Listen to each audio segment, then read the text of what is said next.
ولی تماشاوانین هیچ مشاری ام بردوام کن بیگومان یعنی دوی وان حل بجارتنین حرمیین ترکیه روشکی نوروده. پشتی 22 سالان یاد سلاتا آگ پارتی یکم جار آگ پارتی ده سلا ده حل بجارتنه که ده تیکت bu partiya düyem ev yek ji bo Tirkiye jî tê çiwatê. Ebûbekir Elmalı ji rovekarê siyasî ji Ankara mêvanê min e vê mijarê em dê li gel birêz Elmalı biaxefin silav bote birêz Ebûbekir Elmalı.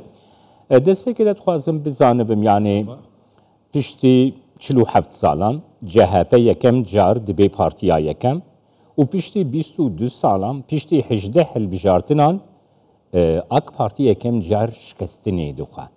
Ev ji bo Tirkiye tê çiwatê nirxandina te bikir.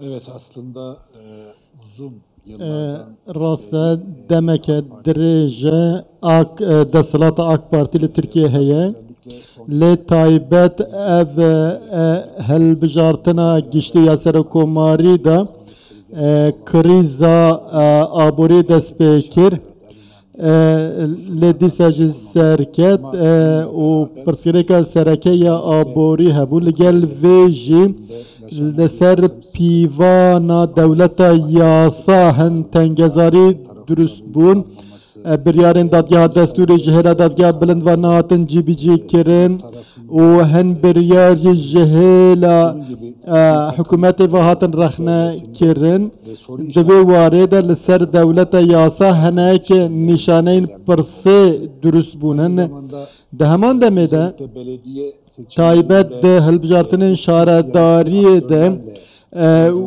birêz serokkomar bi hevalên xwe yên kevin re bi kesên kevin re berdewam bû ev yek jî bû sedem ku nûbûnek di rêxistinên AK Partiyê de çê nebin ev hemû wek bertekekî dengderan derket holê ev ez dibêjim ev ez dibêjim AK Parti texmîn dikir ku dê encamekî wiha derkeve henekê nîşaneyên krîzên aborî hebû hilbijartinên berê bi fişaran ev krîz dan aliyekî lê bi vê encamê tevlê hilbijartina şaredariyan bû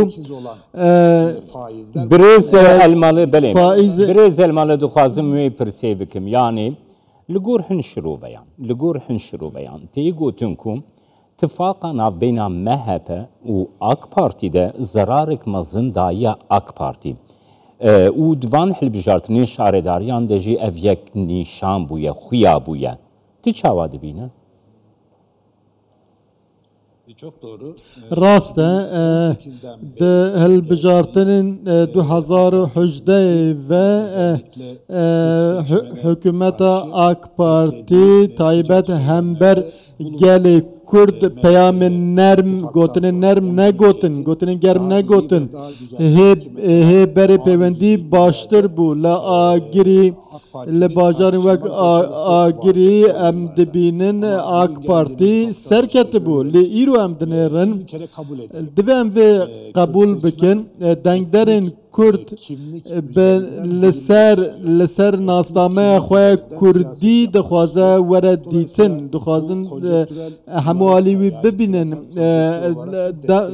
û ev yek ji hêla navnetevî ve jî piştevanî dibîne divê em dengderên Kurd hestên dengderên Kurd bibînin desthilat vê yekê bibîne em bawekî zelal biaxivin dengderên Kurd pir polîtîke û helbesta xwe jî di hilbijartinan de nîşan dide ji ber vê daxwaza destpêkê ji desthilatê dibe lê dema em dibînin desthilat xwe ji vê dûr dixe wê demê dengderên Kurd diçin partiyekî din îro em dinêrin dengên CHP sedî 25 in lê îro dengên CHP bi gelin disiyo heft bune. Eva ji AK Parti neçûne. Eva dengderên Kurdin. Divê CHP ev deng kişandina aliyê xwe. Divê AK Parti bizane li ku derê winda dike û peywendî wan li gel dengderên Kurd çawan e. Brêzel mala her wiha dixwazim wê yekê bizanibim. Yani niha di karta siyasî ya Tirkiyeyê yani CHP yekem parti piştî van hilbijartinan dixwazim bêjim. AK Parti, Yeniden Refah, Dem Parti yani hesêb bike ew rêxistinên nîjatperest wekî MHP İYİ Parti yani şikestineke gelek mezin xwarine gelo dengderên Tirkiyeyê xelkê Tirkiyeyê guhertinekî demokratîk modern li Tirkiye dixwaze vê îşaretê bide desthilata îroya Tirkiyeyê.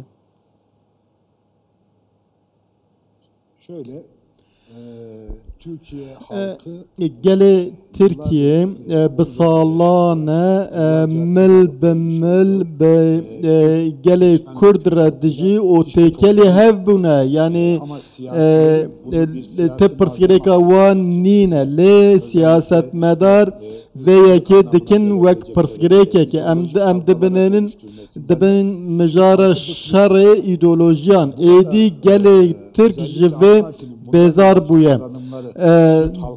Deskeftin ku AK Parti ji bo gelê Kurd dabûn ji bo Tirkiyeyê jî bu bercevendiyekî baş bû. Televizyon hatin vekirin, stranên Kurdî qedexe li ser hat rakirin em dibînin biratiya her du aliyan bihêstir bû. Lê hene alî hene dixwazin netewperestiya Tirkî wek îdeolojiyekî bikar bînin. û bûn hevbeşê deshilatê eva bû sebeb ku Kurdan nerazîbûn nîşanda ez wek min li ser sosyolojiya dengderên Kurd kar kiriye ez wê da zanyariyên min hene ez eşkere bêjim Kurd dengderên Kurd êdî encamên hilbijartinên Tirkiyeyê diyar dikin. Ez eşkere vê bêjim. Kesên ku divê bi rûniştina Kurdan ra gelê Tirkiye jî nerazî nîne lê hin alî hene dixwazin cudakariyê bixin navbera aliyên ez wan jî ji gelê Tirk nabînim. Gelek spas bote Ebu Bekir Elmalıç, Rovakarî Siyasî ji Ankara Mêvanê.